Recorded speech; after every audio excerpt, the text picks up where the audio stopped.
बिस्मिल्लाहिर्रहमानिर्रहीम। लाखों करोड़ों दरूद नबी अकरम सल्लल्लाहु अलैहि वसल्लम पर और उनकी आल पर।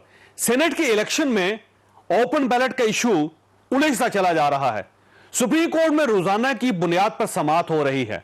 बादियो नजर में महसूस होता है सुप्रीम कोर्ट और इलेक्शन कमीशन दोनों की राय मुख्तलिफ है। सुप्रीम कोर्ट सेनेट के इलेक्शन में ओपन बैलेट का कोई रास्ता निकालना चाहती है, जबकि इलेक्शन कमीशन का मौकफ है यह आईनी तरमीम के बगैर मुमकिन नहीं होगा। दो रियासी इदारों की राय का यह फर्क किसी टकराव की तरफ तो नहीं बढ़ रहा। और इस मसले का हतमी हल क्या है, यह सवाल बहुत अहम है और इसका जवाब हम प्रोग्राम के शुरू में इलेक्शन कमीशन के साबिक सेक्रेटरी कंवर दिलशाद साहब से लेंगे। कंवर साहब, आपका बहुत बहुत शुक्रिया। सर, यह बताइएगा, आपको राय का डिफरेंस नजर आता है सुप्रीम कोर्ट में और इलेक्शन कमीशन की राय में? आ रहा है वो इस लिहाज से कि इलेक्शन कमीशन ऑफ पाकिस्तान शुरू से अपने इस मौक़िफ़ पर कायम है कि जब तक आइन में आर्टिकल 226 में तरमीम नहीं हो जाती उस वक्त इलेक्शन एक्ट में तरमीम करना या इस तरीके से सदारती ऑर्डर्स आना ये गैर कानूनी है। ये तो बार बार इलेक्शन कमीशन पाकिस्तान ने सुप्रीम कोर्ट में दरख्वास्त जमा करवाई थी सदारती रेफरेंस के हवाले से। वो तो अपना वही स्टैंड ले जा रहा है ना। इलेक्शन कमीशन पाकिस्तान तो कह रहा है जी मैं तो आइन के आर्टिकल 218 के तहत इंतहाई जो है राजदारी के साथ सेनेट के इंतखाबात भी कराने और बाकी कौमी असम्बली सूबाई असम्बली के भी करवा रहे हैं। तो वो तो मुकम्मल उस पर मौके पर क्याम है। इसमें वो कह रहे हैं कि जब तक आप आइन में तरमीम कर लें तो फिर इलेक्शन कमीशन पाकिस्तान को कोई एतराज नहीं। ठीक है, आपके पार्लियामेंट ने एहतराम, ठीक है, आइन में तरमीम कर ली कि जब सेनेट के जब आइन के आर्टिकल 226 जो है ये हमारे जमहूरिया पाकिस्तान की रूह है। इसके तमाम इंतखाबात जो हैं उसमें लिखा गया है कि वो अपने सीक्रेट बैलेटिंग के जरिए होने हैं, सिवाय एक प्राइम मिनिस्टर के या चीफ मिनिस्टर। अच्छा कंवर साहब, ये फरमाइएगा, क्या आज तक सुप्रीम कोर्ट ऑफ पाकिस्तान के किसी हुक्म से इस किस्म की रायत इलेक्शन कमीशन में हुई है पहले, इससे पहले? ये मैं खराज तहसीन पेश करता हूँ मौजूदा चीफ इलेक्शन कमीशन को, जिनका ज़ाहिर है ब्यूरोक्रेसी से ताल्लुक है, तजर्बा है, कि उन्होंने अपना मौक़िफ़ डट के किया।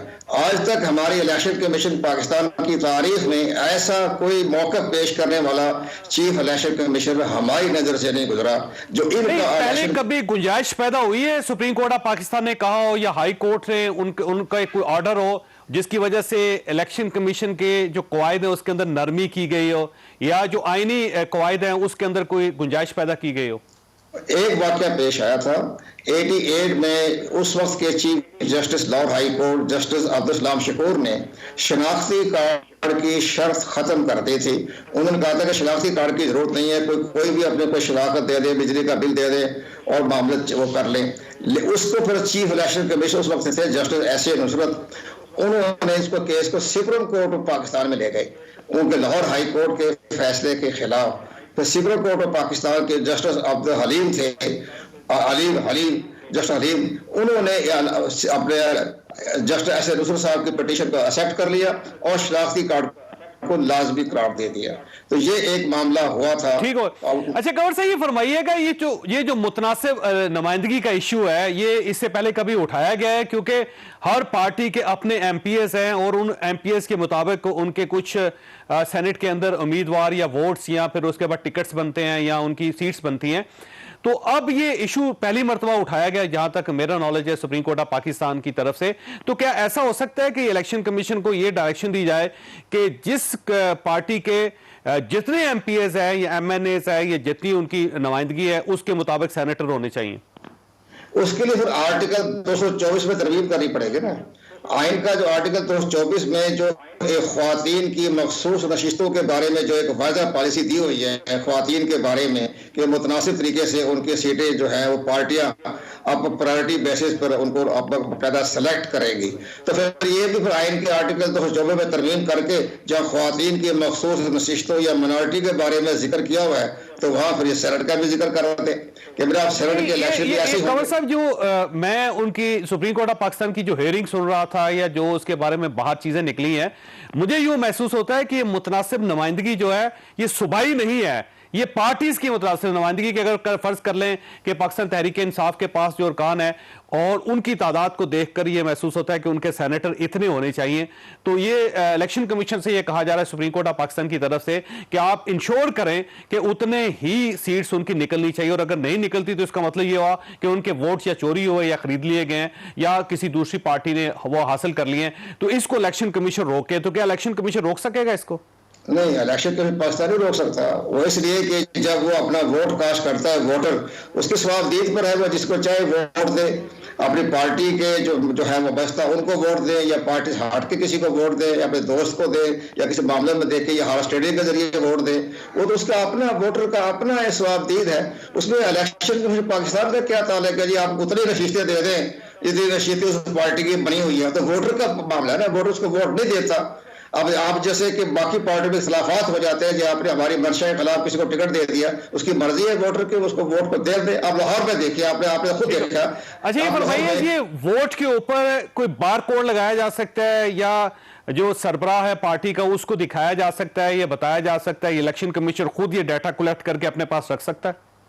ये मेरे ख्याल में अटॉर्नी जनरल साहब ने जो आइडिया पेश किया ना, वो उन्होंने, मैं आपको ये बताऊं कि यही आइडिया फातिमा जिन्ना ने जब वो सदारती इलेक्शन लड़ रही थी, तो उस वक्त के चीफ इलेक्शन कमिश्नर जी मोइनुद्दीन को दरख्वास्त दी थी कि बैलेट पेपर पर उसका वोटर्स का नाम होना चाहिए, और उसके साथ वो दिखा के वोट कास्ट करें, जैसे अटॉर्नी जनरल साहब फरमा रहे हैं। तो उस वक्त के चीफ इलेक्शन कमिश्नर जी मोइनुद्दीन और मेंबर इलेक्शन कमीशन जस्टिस अकरम ने रिजेक्ट कर दिया था कि जनाब ये सिक्रेसी का मामला है, तो सिक्रेसी खत्म हो जाएगी और इलेक्शन कमीशन से वो सिक्रेसी बरकरार रखनी है। तो फातिमा जी बहुत बड़ी मादरी मिल्लत थी, तो उन्होंने इलेक्शन कमीशन पाकिस्तान के फैसले को तस्लीम कर लिया, कहते ठीक है, मुझे पार्टी ने कहा था, मैं आपकी तरफ। आखिरी सवाल आपसे ये फरमाइएगा कि अगर फर्ज करें आइन के अंदर तरमीम नहीं होती, तो क्या सुप्रीम कोर्ट ऑफ पाकिस्तान के हुक्म पे ये बैलेटिंग जो है इसको ओपन किया जा सकता है या नहीं किया जा सकता? ये फिर ये गैर कानूनी या गैर आईनी होगी ये हुक्म? इलेक्शन कमीशन पाकिस्तान जो है अपने मशावरत के जरिए, मेरा अपना पॉइंट ऑफ व्यू यही है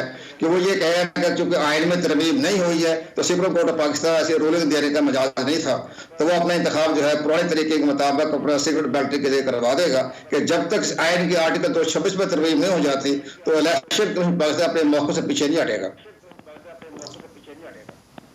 ठीक हो कंवर साहब, आपका बहुत बहुत शुक्रिया। ख्वासत हम आज के इशू की तरफ आते हैं। यूसुफ रजा गिलानी साहब के उम्मीदवार बनने के बाद इनके पसीने छूट गए और ये तवातर के साथ ऐसे ही कर रहे हैं ताकि किसी तरीके से कोई ऐसा बंदोबस्त करें जिससे जो वोटर है उसको कंफ्यूज कर दिया जाए और ऐसे हालात पैदा किए जाएं ताकि उनकी इज्जत बचे।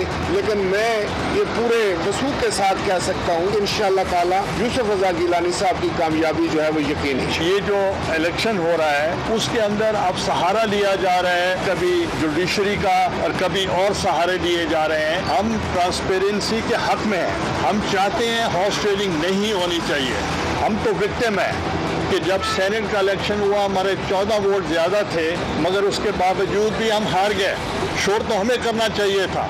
हम ये मुतालबा करते हैं कि जो सैंक्टिटी ऑफ द पार्लियामेंट है और जो ट्रैकोटमी ऑफ पावर है उसकी रिस्पेक्ट होनी चाहिए और पार्लियामेंट का रोल किसी और के पास नहीं जाना चाहिए। पीडीएम इस बात पर मुतफिक है कि पाकिस्तान के आइन में तरमीम का हक सिर्फ पाकिस्तान की पार्लियामेंट को है, किसी और को नहीं है। न सुप्रीम कोर्ट को है, न इलेक्शन कमीशन को है, न हुकूमत को है। और ये बहुत बड़ी ज्यादती होगी कि अगर किसी चोर दरवाजे से आइन को अमेंड करने की कोशिश की गई। कंसेंसस से आइन अमेंड होते हैं, इस तरीके से आइन अमेंड नहीं होते कि आप ऑर्डिनेंस के जरिए आइन अमेंड करने की कोशिश करें। अपोजिशन नहीं चाहती कि इलेक्शन शफाफ तरीके से हो। बुनियादी मकसद हमारी पार्टी का क्या है कि इलेक्शंस को शफाफ होना चाहिए और वो पार्टीज जो इसकी मुखालिफ हैं वो पाकिस्तानी कौम को पता चल गया है कौन चाहता है कि इलेक्शन अहलियत, काबिलियत और मुनसिफाना तरीके से हो और कौन चाहता है कि वही पैसे का जोर वाले लोग आए और वो सेनेट में मेंबर बन सके। वो दिन आएगा अनकरीब, कोई ये नहीं सोचेगा कि इस इलेक्शन में पैसा इस्तेमाल हुआ है नहीं हुआ है। जो भी इलेक्ट होंगे उनके पास एक अखलाकी कुव्वत होगी। सेनेट का इलेक्शन बहरहाल मुतनाजा हो रहा है, ये कहीं जमहूरियत का रहा सा भरम भी खत्म ना कर दे। ये हमारा आज का इशू होगा, हमारे साथ रहिएगा। प्रोग्राम में दोबारा खुश आमदीद। हमारे साथ तशरीफ रखते हैं सेनेटर आसिफ करमानी साहब, पाकिस्तान मुस्लिम लीग नून के साथ इनका ताल्लुक है। अंदलीब अब्बास साहब हमारे साथ तशरीफ रखती है, पाकिस्तान तहरीक इंसाफ के साथ इनका ताल्लुक है। और सरदार नबील गबोल साहब ने हमें ज्वाइन किया, पाकिस्तान पीपल्स पार्टी के साथ इनका ताल्लुक है। ये करमानी साहब ये फरमाइए सर, ये गवर्नमेंट जो है एक जब शफाफ इलेक्शन करवाना चाहती है, वो ये चाहती है कि हॉर्स ट्रेडिंग नहीं होनी चाहिए, पैसों का लेन देन नहीं होना चाहिए, खरीदो फरोख्त नहीं होनी चाहिए, एक क्लियर किस्म का साफ क्रिस्टल क्लियर एक इलेक्शन होना चाहिए, तो आप उसके रास्ते में रुकावट क्यों बन रहे हैं सर? बिस्मिल्लाहिर्रहमानिर्रहीम। शुक्रिया जोसेफ। गुजारिश है कि एक किताब है जो 1973 में लिखी गई थी, एक मुतफ़िका तौर पर उसको तहरीर किया गया, जिसको हम आईने पाकिस्तान कहते हैं। उसमें हर चीज़ की बड़ी क्लैरिटी के साथ बयान कर दी गई है। और ख़ुसूसन जो अभी आपके गेस्ट भी एक फरमा रहे थे कि जो क्लॉज 226 है वो सिर्फ 2 लाइनों की है और बड़ी क्लियर है, जो कहती है कि तमाम इलेक्शंस आइन के तहत होंगे through secret ballot except prime minister का और चीफ मिनिस्टर्स का। ठीक है, देखिए ये मेरी भी ख्वाहिश, हम सब की ख्वाहिश है कि पाकिस्तान में एक और मैं अर्ज़ करता चलो, ये तो एक है ना, मैंने कॉन्स्टिट्यूशन की बात की, एक चीज़ है, एक लफ्ज़ है जिसका नाम है ज़मीर भी, ठीक है ना जी। जाहिर है लोगों ने माजी में हमें तल्ख तजर्बे हुए, हाल ही में जो चेयरमैन सेनेट का हुआ था उसमें जिस तरह हुआ कि आपके 14 ज़मीर बचे थे, बेज़मीर लोग आए आज भी आपकी पार्टी के अंदर, इन्होंने, और आपको पता भी है कौन है? नहीं हमें कैसे पता हो, तो इनको पता ना जिनके पास गए। पता है उसमें करमानी साहब। कहने का मेरा मतलब ये है कि इसका सर बेस्ट तरीका हल ये है, चूंकि हर एक की ख्वाहिश है कि इलेक्शन फेयर होना चाहिए, किसी किस्म की हॉर्स ट्रेडिंग नहीं होनी चाहिए। जैसे आज अटॉर्नी जनरल ने कहा है, और बाइसे शर्म है, डूब कर मरने का मकाम है, वो कहते हैं जी कि नोट लेके इस्लामाबाद में बैग लेके लोग घूम रहे हैं।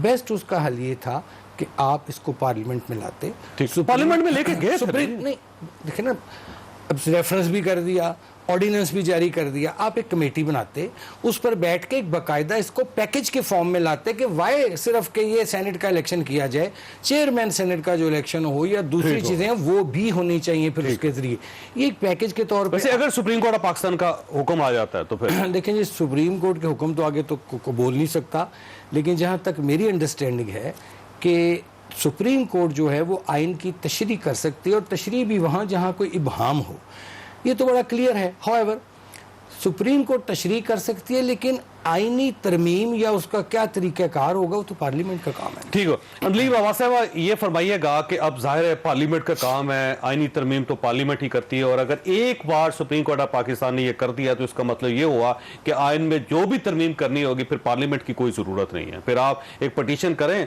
सुप्रीम कोर्ट जजेस बैठाए और वहाँ पर फैसला हो जाए, वकील दलाइल दें, फैसला हो जाए, तरामीम हो जाए, तो ये आप गलत साइड पर नहीं जा रहे?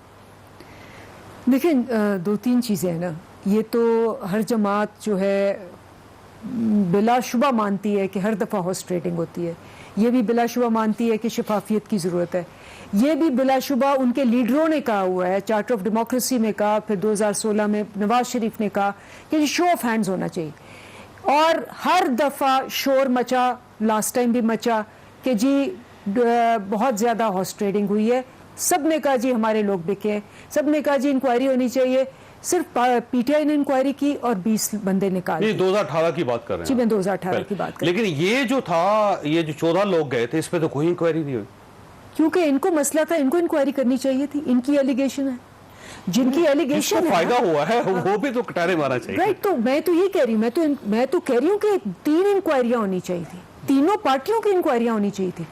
अब जब पार्टियां खुद नहीं इंक्वायरीज कर रही तो फिर लॉ को चेंज करने की, अमेंड करने की जरूरत है।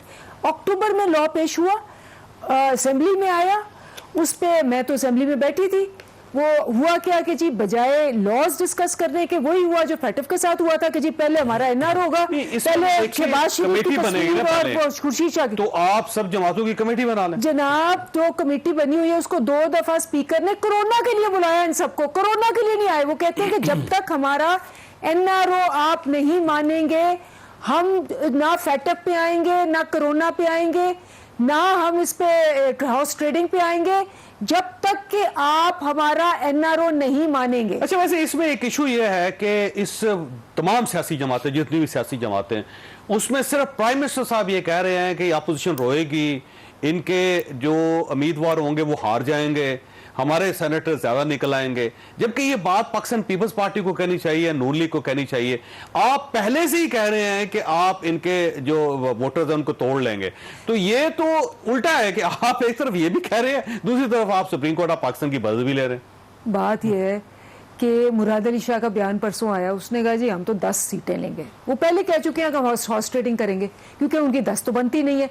और प्राइम मिनिस्टर उनको कह रहे हैं कि तुम जितनी एक्सपेक्टेशंस लगा के बैठे हो, गिलानी साहब को लेके आ रहे हो, और तुमने जितने घोड़े बाहर निकाले हुए हैं और जितने पैसे तुम इधर उधर कर रहे हो, एंड में तुम्हें ही रोना पड़ेगा, क्योंकि इस दफा हुकूमत पाकिस्तान जो है वो पूरी कोशिश करी कि हॉर्स ट्रेडिंग ना हो।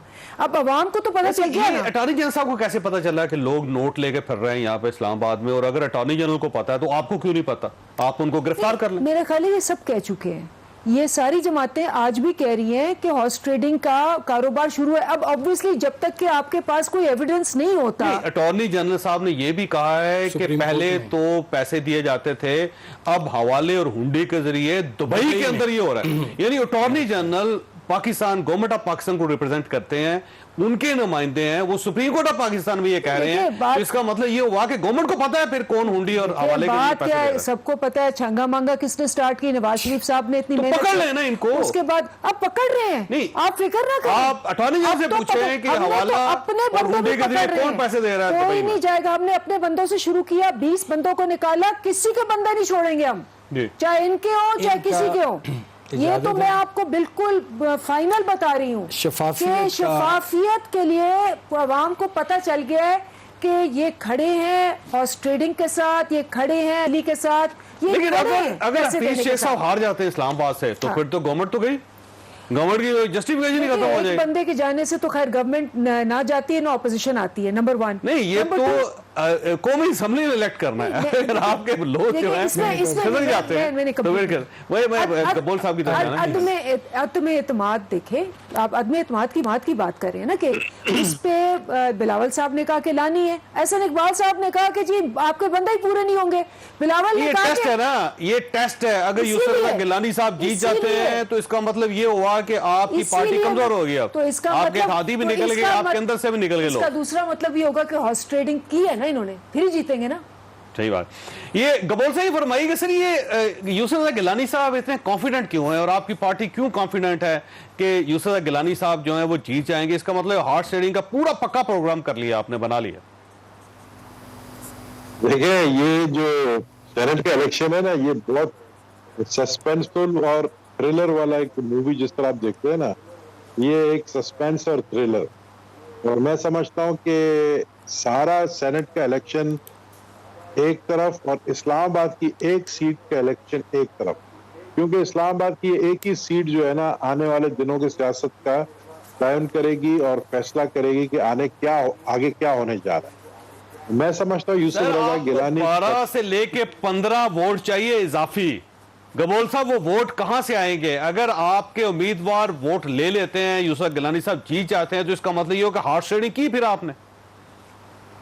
देखिए, हॉर्स ट्रेडिंग हम नहीं कर रहे हैं। हॉर्स ट्रेडिंग उसको कहते हैं कि अगर हम जबरदस्ती पैसा देकर, लालच देकर उनको कहें वोट दे। अगर कोई खुद कह रहा है कि हम जो है इस पीटीआई के पॉलिसी से सख्त नाला है, हम अपने हल्के में नहीं जा सकते हैं, लोग हमें जो है अंडे मार रहे हैं, टमाटर मार रहे हैं, लोग महंगाई की वजह से परेशान है, हम पीटीआई के इस पॉलिसी की वजह से बहुत ज्यादा ज़हनी। बिल्कुल इसी तरह कराची के अंदर आपके एमपीएस और एमएनए जो आपके हैं वहां पे, वो भी ये कह रहे हैं कि क्योंकि हमने पिछले 15 साल से यहाँ पे हुकूमत कर रहे हैं और डिलीवर नहीं कर रहे, लोग हमसे नाराज हैं। और वो अगर फर्ज करें कि आपके मुखालिफ उम्मीदवारों को वोट दे देते हैं अपने जमीर की आवाज पे, तो आपके लिए एक्सेप्टेबल होगा वो? फिर देखें, अगर जिस तरह इन्होंने धमकी दी ना, जो हमारी पीटीआई की खातून रुकन बैठी है, उन्होंने धमकी दी है कि हम छोड़ेंगे नहीं, तो मेरे ख्याल में वो धमकी जो है वो सबके लिए है, चाहे उनकी पार्टी के एमपीएस को का खतरा है उनको, असल में एमपीएस से ज्यादा एमएनएस का खतरा है। को नहीं छोड़ेंगे वो, हॉर्स ट्रेडिंग नहीं होगी, हॉर्स ट्रेडर्स को नहीं छोड़ेंगे। अब देखें ना, ये भी एक अफवाह है, ये खबर है कि हलीम आदिल शेख साहब जो है ज़ाहिर आपके एमपीएस के साथ रब्ता कर रहे थे, उनका अपना एक ग्रुप है और उनको पकड़ के आपने अंदर कर दिया। नहीं, वो तो पुलिस ने एक्शन लिया, जाहिर है वहां पर जो सूरत हाल पैदा हुई है। लेकिन मैं ये जरूर आपको कहूंगा कि 22 एमएनएज है, एमएनएज देखिए हमारी ज्यादा इस वक्त फोकस जो है वो एमएनएज के ऊपर है, क्योंकि हमें यहाँ सिंध में कोई खतरा नहीं है और हम सिंध में और इस्लामाबाद में ज्यादा अपना फोकस रख रहे हैं। इस्लामाबाद में हमारा बिल्कुल कंट्रोल में है सब कुछ, सिंध में, और इस्लामाबाद में जो हम जो कर रहे हैं तो ये कर रहे हैं कि जो अराकीन पीटीआई के एलाइज, खासकर मैं एलाइज की बात कर रहा हूँ, वो उनके साथ हमारा राब्ता है जो एलाइज है, और वो एलाइज के साथ हम उनको, जाहिर है हमने कुछ सोचकर एक फॉर्मर प्राइम मिनिस्टर को लॉन्च किया है, उनको एज अ कैंडिडेट लॉन्च किया है। मैं नहीं समझता यूसुफ रजा गिलानी जो है अपनी सियासत के ऊपर इतना बड़ा धब्बा लगाएंगे सेनेट के इलेक्शन हार कर। तो जब उनको ये अश्योरेंस दी गई तो फिर उन्होंने जो है अपने नॉमिनेशन पेपर्स भरे हैं। अब उनके ऊपर एतराज़ात, लेकिन फैसला महफूज है उनके बारे में, ये ज़हन में रखेंगे। अगर कल उनके कागजात रिजेक्ट हो जाते हैं तो आपकी ये जो विनिंग हार्स है ये तो मार खा जाएंगे।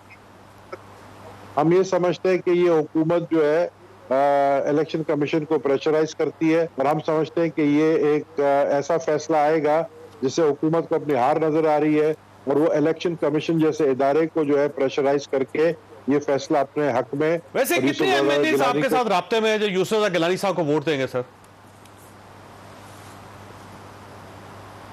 जितने भी इनके जो हलीफ जमाते हैं उन सब के साथ हमारा राब्ता। ठीक हो गया। अदीब साहब, आपने बात सुनी, वैसे उनके राब्ते भी हैं, अपोजिशन के पीडीएम भी वोट देगी उनको, और अगर आपके वोट निकल गए तो आपके लिए बड़े बड़े मसाइल पैदा हो जाएंगे।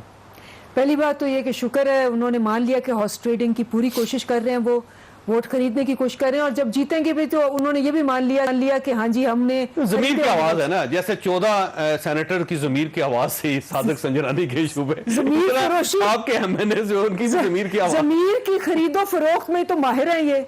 वो इसी को तो कहते हैं कि जी हमें सदियां हो गई, हम छंगा मंगा से शुरू होकर सेनेटर से मरी से आपने खुशियां मनाई थी, आपको याद नहीं है? उस वक्त आपने गोद लिए थे आपने, बल्कि खाना खाया उन सेनेटर्स ने बाद में जाके संजरानी साहब के साथ भी और वुज़रा के साथ। तो हम तो चाहते हैं कि खान दो, हम ये मेला मवेशियां जो है हॉर्स एंड कैटल शो बंद हो, और ये जो जमीर फरोशी है जिसकी दाग बेल ही रखी गई थी छंगा मंगा से, एक तासुर है कि आपको खतरा है अंदर से। आपको पता है कि हफीज शेख साहब के हारने के चांसेस बहुत है, क्योंकि आपके अपने एमएनएस कह रहे हैं कि हम हफीज शेख साहब को वोट नहीं देंगे क्योंकि इनका पीटीएम के साथ, पीटीआई के साथ कोई ताल्लुक नहीं। सबसे पहले अप्रिशिएट करें इस बात को कि हमारे एमएनएस और हमारे वर्कर्स जो हैं वो खुल के बोलते हैं, उनको कोई डर नहीं लगता, वो कोई इसी लेवल पे बोलते हैं, मेला मवेशियां नहीं है कि उठ के कह दिया जी इसको ये कर दो वो कर दो, बोलते हैं, हम उनको ड्रेस करते हैं। और ये भी माने, मैं चैलेंज करती हूँ कि इनमें से किसी पार्टी ने जब टिकट दे दी हो और वर्कर्स आके प्रोटेस्ट करें, उसको वापस लेके किसी वर्कर को दियो जिसे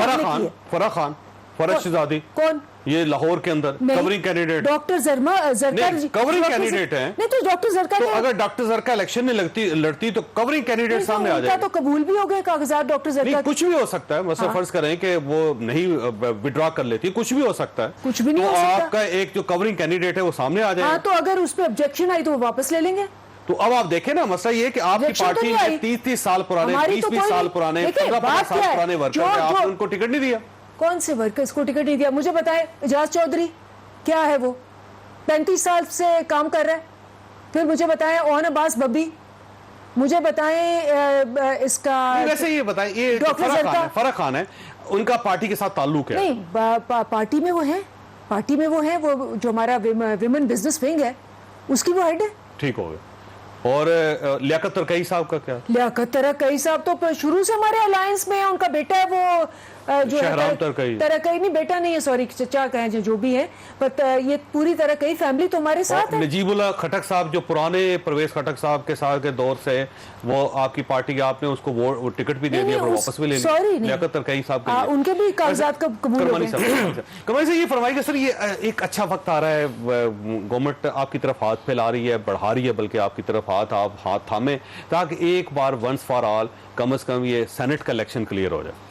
चौधरी, मुझे भी अब टाइम दीजिएगा, आपने मोहतरमा को काफ़ी टाइम दिया। मैं आपका इजाज़त से आपका एक सवाल का जवाब देने से पहले मोहतरमा ने शफाफियत का जिक्र किया। इनकी शफाफियत का, ये हमें चांगा मांगा का ताना देते हैं ना, इनकी शफाफियत का ये आलम है कि इन्होंने एक ठेकेदार अब्दुल कादिर नामी शख्स को टिकट दिया। तो वापस हो गया? नो, मेरी सुन तो लेना जी, मैं बात मुकम्मल कर लूँगा। वापस हो गया टिकट, ठीक है, okay. What about Faisal Vawda? उसके बारे में क्या जस्टिफिकेशन है? ये शफाफियत, ट्रांसपेरेंसी, ये सिर्फ यहाँ तक बात क्या इशू क्या है फैसल वाडा साहब का? सर आपको नहीं पता इशू? भाई उन्होंने जो इलेक्शन कमीशन में जब उन्होंने अपना नॉमिनेशन पेपर दिए थे तो उन्होंने कहा था जी कि मेरी दोहरी शहरियत नहीं है, लेकिन अभी उनके खिलाफ फैसला नहीं आया। फैसला नहीं आया, लेकिन उनको बचाने के लिए मुझे बताइए एक चोर दरवाजा इस्तेमाल किया जा रहा है, ये शफाफियत है? अच्छा, दूसरी बात ये मुझे बताएं कि हफीज शेख साहब, इनकी पार्टी के लोग कहते हैं कि हम उनको वोट नहीं देंगे। उसकी एक तो वजह आपने बताई, दूसरी वजह यह है कि हफीज शेख साहब एक तो पीटीआई के कैंडिडेट ही नहीं है, वो तो आईएमएफ का उम्मीदवार है, और ये वो शख्स है, मैं माजरत सदर करता हूँ, जिसने 2.5 साल में इस मुल्क में अमीर को अमीर तर किया, गरीब को गरीब तर किया। आज इनकी पॉलिसी, तो वैसे आज कुछ है, वो अमीर इनके दाएं बाएं बैठे हैं। आज इनकी पॉलिसियों से, महंगाई से मजबूर होकर बाप अपने बच्चों को नहरों में फेंक रहे हैं। These are the real burning issues of Pakistan. बाकी जहां तक इन्होंने बात की, अच्छा चौधरी सरवर साहब इनके गवर्नर हैं, सेनेट का इलेक्शन लड़ा था उन्होंने, हमें इन्होंने कहा ना जी क्या आपने कार्रवाई की? आपने भी कहा।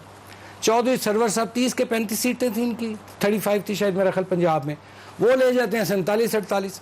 इन्होंने पूछा चौधरी सरवर को कि तुमने ये कहां से मैनेज 44 वोट उन्होंने 44 वोट के कहां से ये तुमने मैनेज की? ये नहीं कड़वा कड़वा, थू थू, मीठा मीठा, हप हप, ये नहीं। So coming back to having said that, अब आपके लिए मीठा आ रहा है तो आप चाहते हैं कि हम उसको कड़वा नहीं होना? मैं देखें, मैं बड़ी क्लियर बात करना चाहता हूँ। मैं ये चाहता हूँ सर कि इस पर चूंकि अब matter is in the supreme court, सब जुडिस मैटर है, इसमें सुप्रीम कोर्ट कल शायद सुनने में आ रहा है कि वो फैसला देने जा रहे हैं सुप्रीम कोर्ट, हमें इंतज़ार कर लेना चाहिए। तशरीक बसद शौक करें सुप्रीम कोर्ट, मोअज़्ज़ज़ जज साहबान, मोअज़्ज़ज़ अदालत, उनका हर हुक्म मेरी सर आँखों पर। लेकिन जो फैक्ट है वो यही है कि जो एक किताब है जिसको आप आईने पाकिस्तान कहते हैं, या तो उसको बंद कर दें, बंद करके उसको कहीं दूध ताक पर रख दें, नहीं तो फिर उसकी जो शिक है और जो गैर मुहिम है उस पर अमल एज इट इज। देखिए आइन की तशरीह तो सुप्रीम कोर्ट ने करनी है ना जी, 226 की तशरीह जो है वो सुप्रीम कोर्ट करेगी। अभी भी देखें 3 मार्च को इलेक्शन है ना, जैसा 3 मार्च को, अभी बहुत दिन पड़े हैं। ये लाएं उसको एक पैकेज बना के, जिसमें ये नहीं कि सिर्फ ये इलेक्शन सेनेटर्स का, तमाम जो चेयरमैन सेनेट का भी इलेक्शन, एक पूरा पैकेज ला के कमेटी बना के उसको ना होने वाले काम है। पार्लियामेंट क्यों जी, पार्लियामेंट काहे के लिए बनाई है? फिर ये ताने दे रहे हैं ना, मैं इनको ऑफर करता हूँ ये लाएं। ठीक हो। वैसे दलील साहब, ये अपोजिशन की तरफ से एक ओपन ऑफर है आपके लिए कि आप एक कमेटी बना दें जिसमें सारी पॉलिटिकल पार्टीज हों, शामिल हों, बिल्कुल, दिन रात आप बैठें और बैठ के इसका एक सोल्यूशन निकाल लें। तो आप उस पर क्यों नहीं जाती? एक सवाल है, छोटी सी ब्रेक के बाद दोबारा दो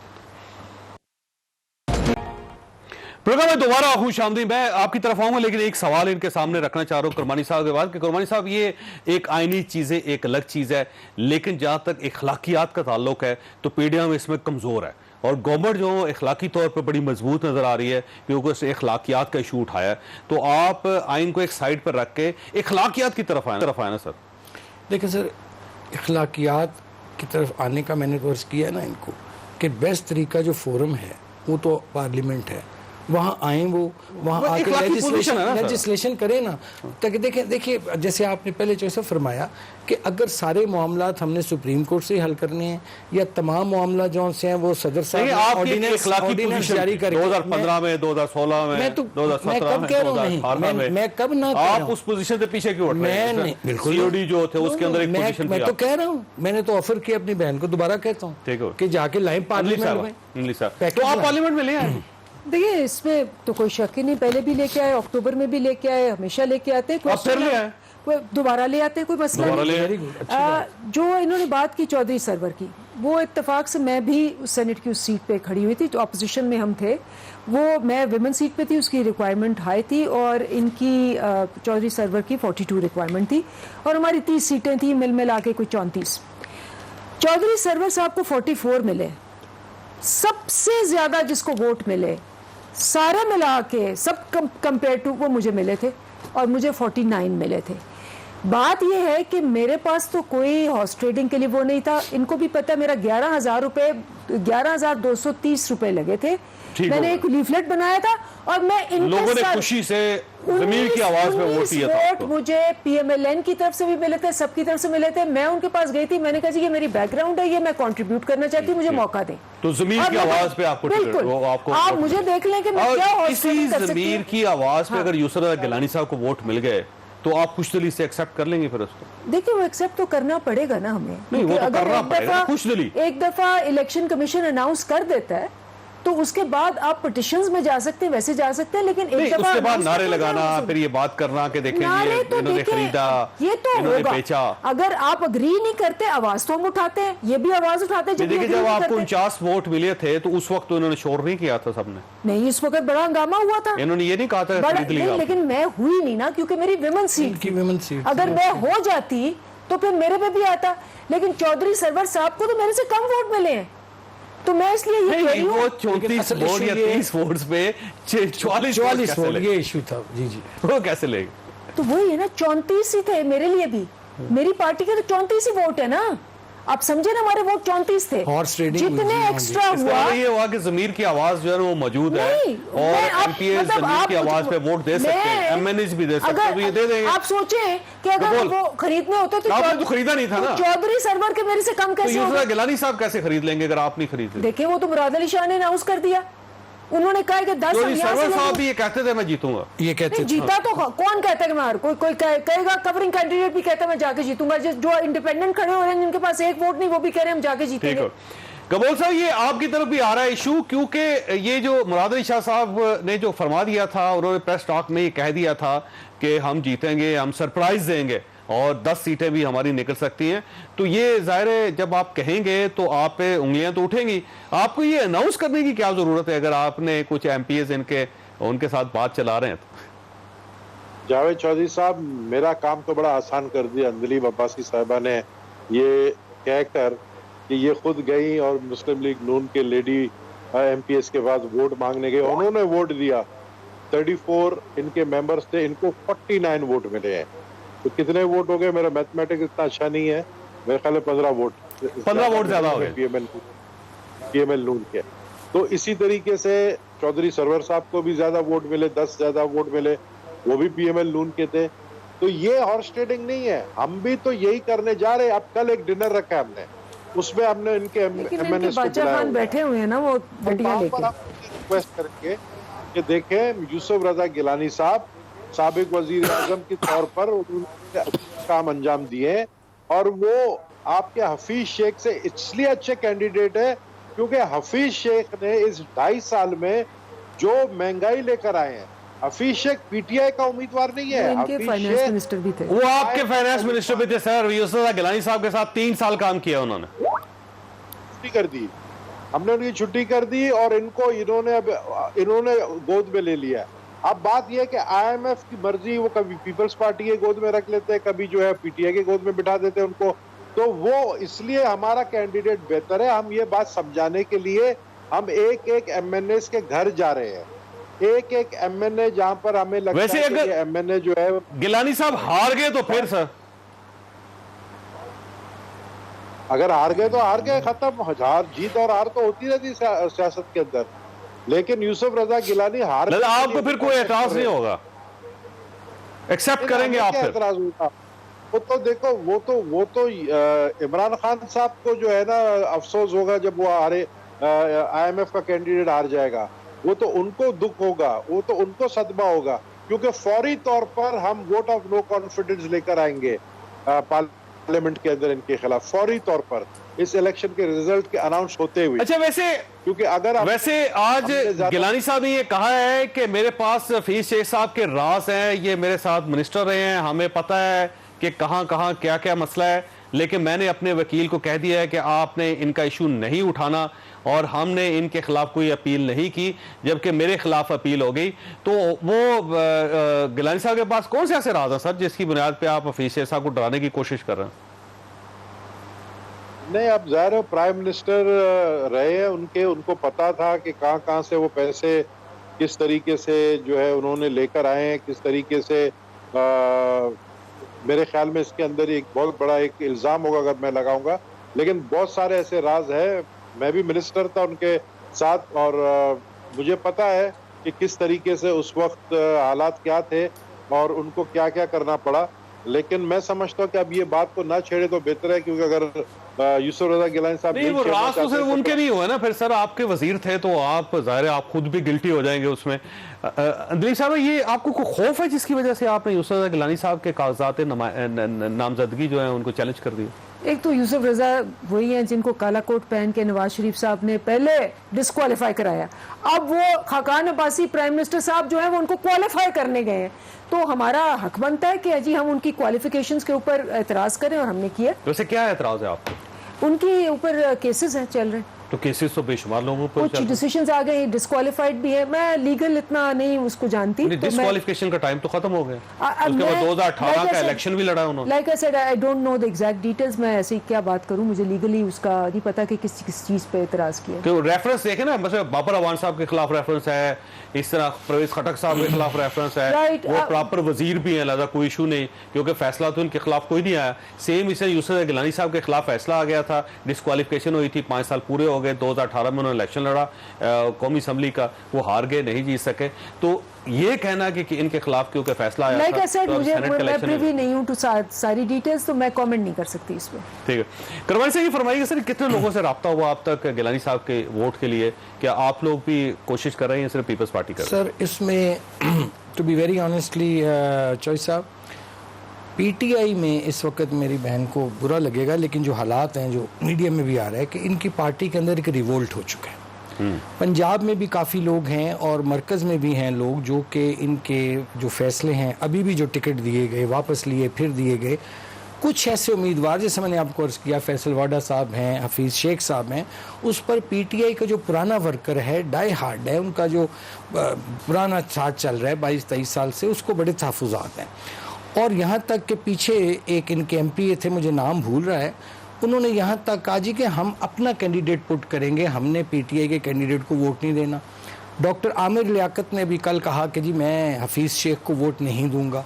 तो इनके तो लोग खुद अंदर टूट कर हमारे लोगों को अप्रोच कर रहे हैं, और मैं समझता हूं कि अगर कितने लोग हैं जो रिवोल्ट कर रहे हैं? सर ये अराउंड अबाउट ये कोई होंगे 8 से 10 लोग जो नेशनल असेंबली की बात कर रहे हैं। लेकिन 8 से 10 लोग अगर आपको वोट दे भी दें तो यूसुफ गिलानी साहब सर गुजारिश ये है कि अभी तो है ना, अभी 3 मार्च में कितना टाइम पड़ा है, ये भी तो देखिए ना, अभी तो शुरुआत है, आपके पास टाइम शुरुआत है, ट्रेनिंग का टाइम है, हम नहीं कर रहे, वो कर रहे हैं। लेकिन मैं ये समझता हूँ सर, इसमें वैसे आप डेफिनेटली अखलाकी तौर पे इसको ठीक समझते हैं? मैं नहीं समझता, डेफिनेटली मैं समझता हूं कि हफीज शेख साहब is not the appropriate candidate, क्योंकि जो इनका भी जो है ना पार्लियामेंटेरियन, उनको भी अपने हल्के में डिफिकल्टी होती है, उसको कहेंगे जी हम उसको वोट दे के आए हैं जिसकी वजह से तुम्हारे तुम बच्चों की फीस नहीं दे पा रहे, तुम क्या इसको कहते हैं ग्रोसरी नहीं कर पा रहे, तुम बिजली के बिल नहीं दे पा रहे, तुम सुई गैस के बिल नहीं दे पा रहे, हम उसको वोट दे के आए।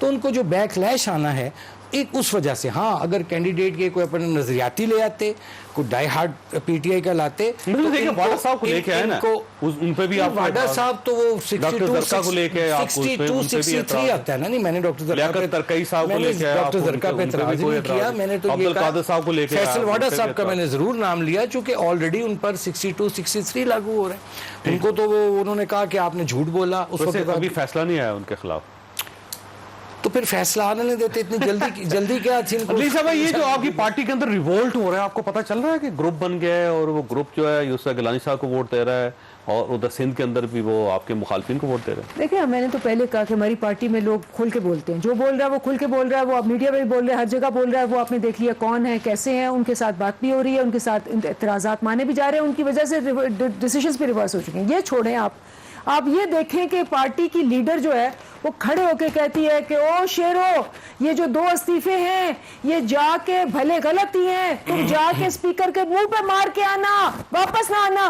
वो शेर जो है वो इस्तीफे लेके गिद्धों की तरह भागते हैं और ऐसा बिस्त करते हैं अपने लीडर की, तो उसके बाद आप देखें वो कि मरियम बेचारी, वो एक उनमें से उनका जेठ भी था ना, उसने रिश्तेदारी का पास किया ना उन्होंने दलेरी का पास किया। उन्होंने कहा जी साडी सीट तो ये जाए जहां मर्जी हम अपनी सीट को नहीं क्लियर लेंगे। कर दूं अगर इजाजत है। उसमें ये फैसला ये हुआ था कि जो इस्तीफे हैं जब भी दिए जाएंगे वो इज्तिमाई तौर पर दिए जाएंगे, और फिर ये तय तो हुआ कि आपके एमएलए इस्तीफे की डायरेक्ट दे दिया। नहीं, और मरियम जो थी वो इतनी बेवकूफ थी कि आके पब्लिक में कह रही है जी दे देंगे। देखिए इस तरह तो आपने भी कई बातें की, हम 90 दिन में करप्शन खत्म कर देंगे, हम ये कर देंगे वो कर देंगे। तो आपका मुकाबला आज भी हमारे पास ऑप्शन मौजूद है, और लॉन्ग मार्च का जैसे ऐलान हो चुका है। ऑप्शन लॉन्ग मार्च पीपल्स पार्टी के पास है, लॉन्ग पीपल्स पार्टी देगी तो तब दे सकेंगे। नहीं ऐसी बात नहीं, लॉन्ग मार्च का ऑप्शन भी है, वोट ऑफ नो कॉन्फिडेंस का भी है, और लास्ट ऑप्शन इज रेजिग्नेशन।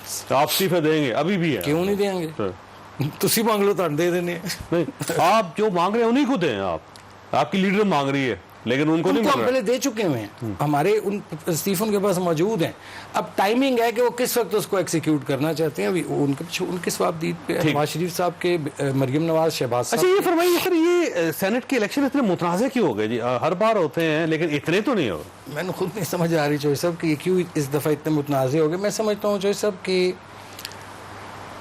जब 100% मेरिट पे टिकट दिया जाता है ना तो तनाज़ा नहीं होता। देखिए मुस्लिम लीग नून ने भी टिकट दिए, किसी ने शोर नहीं मचाया हमारी जमात में। इसके नहीं बाद शोर हुआ।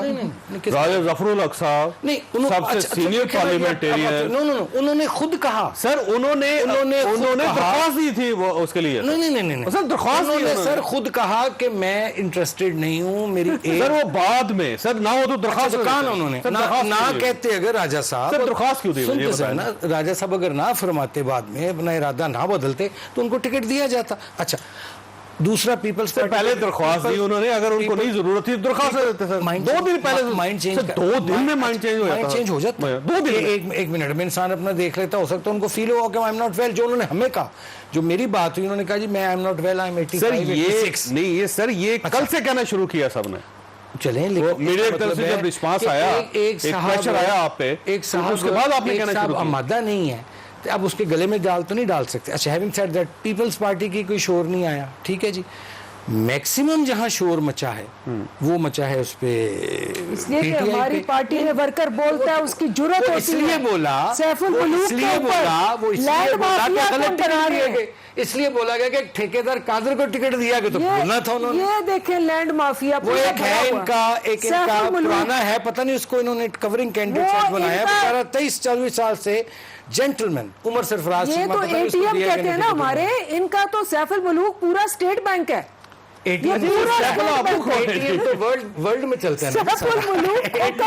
गबोल साहब ये फरमाइए सर, ये इलेक्शन जो है ये इतने अहम क्यों हो गए जी? सेनेट के इलेक्शन हर बार होते हैं लेकिन इतनी इंपॉर्टेंस नहीं होती इनकी, और कभी मुतनाज़े भी नहीं होते थे जितने अब हो रहे हैं। ये मुतनाज़ा तो इन्होंने खुद बना दिया ना। इनको चाहिए था कि जब ये सेशन पार्लियामेंट का जब चल रहा था उस वक्त ये अमेंडमेंट ले आते आर्टिकल 226 में, और ये शो ऑफ हैंड वाला जो है ये आइन को देखिए, आइन पहले भी 99 में भी सस्पेंड हुआ था, आइन पहले भी 2007 में भी सस्पेंड हुआ था, और फिर मैं समझता हूँ कि अभी भी जो आप कह रहे हो कि फैसला सुप्रीम कोर्ट से आएगा, वो हो सकता है कि ऐसा फैसला है जो आइन के बरक्स फैसला नहीं आएगा। लेकिन मैं समझता हूँ कि सुप्रीम कोर्ट का काम है इंटरप्रेट करना आइन का, जो भी शिक है उसको समझाना कि जी ये आइन 226 जो आर्टिकल साफ कह रहा है सीक्रेट बैलेट का। अब मैं पर्सनली अगर आप मुझसे पूछेंगे, मैं खुद खिलाफ हूँ, क्योंकि मैं जानता हूँ, मैंने देखा है हमारे अपनी पार्टी में किस तरीके से एमपीएस जो है वो बिके हैं और फिर उनको पार्टी से निकाल दिया गया है, और वो हॉर्स ट्रेडिंग होता है, आप मानते हैं इस बात को। तो ये करप्शन का ये सिलसिला, इसको खत्म होना चाहिए, लेकिन एक तरीका होता है। तरीका क्या है? पार्लियामेंट से आप उसको अमेंड करवाते हैं, लेकिन आपने क्या किया, जल्दबाजी में आप प्रेसिडेंशियल ऑर्डिनेंस लेकर आए, तो इस तरह कंट्रोवर्शियल बन गया है। तो मैं समझता हूँ कि देखिए ये जो कल वर्डिक्ट आने वाला है सुप्रीम कोर्ट का, ये बड़ा अहम वर्डिक्ट होगा। उसके बाद हो सकता है मुझे डिले भी, लेकिन जो सुप्रीम कोर्ट के अंदर जो समाअत हो रही है गबोल साहब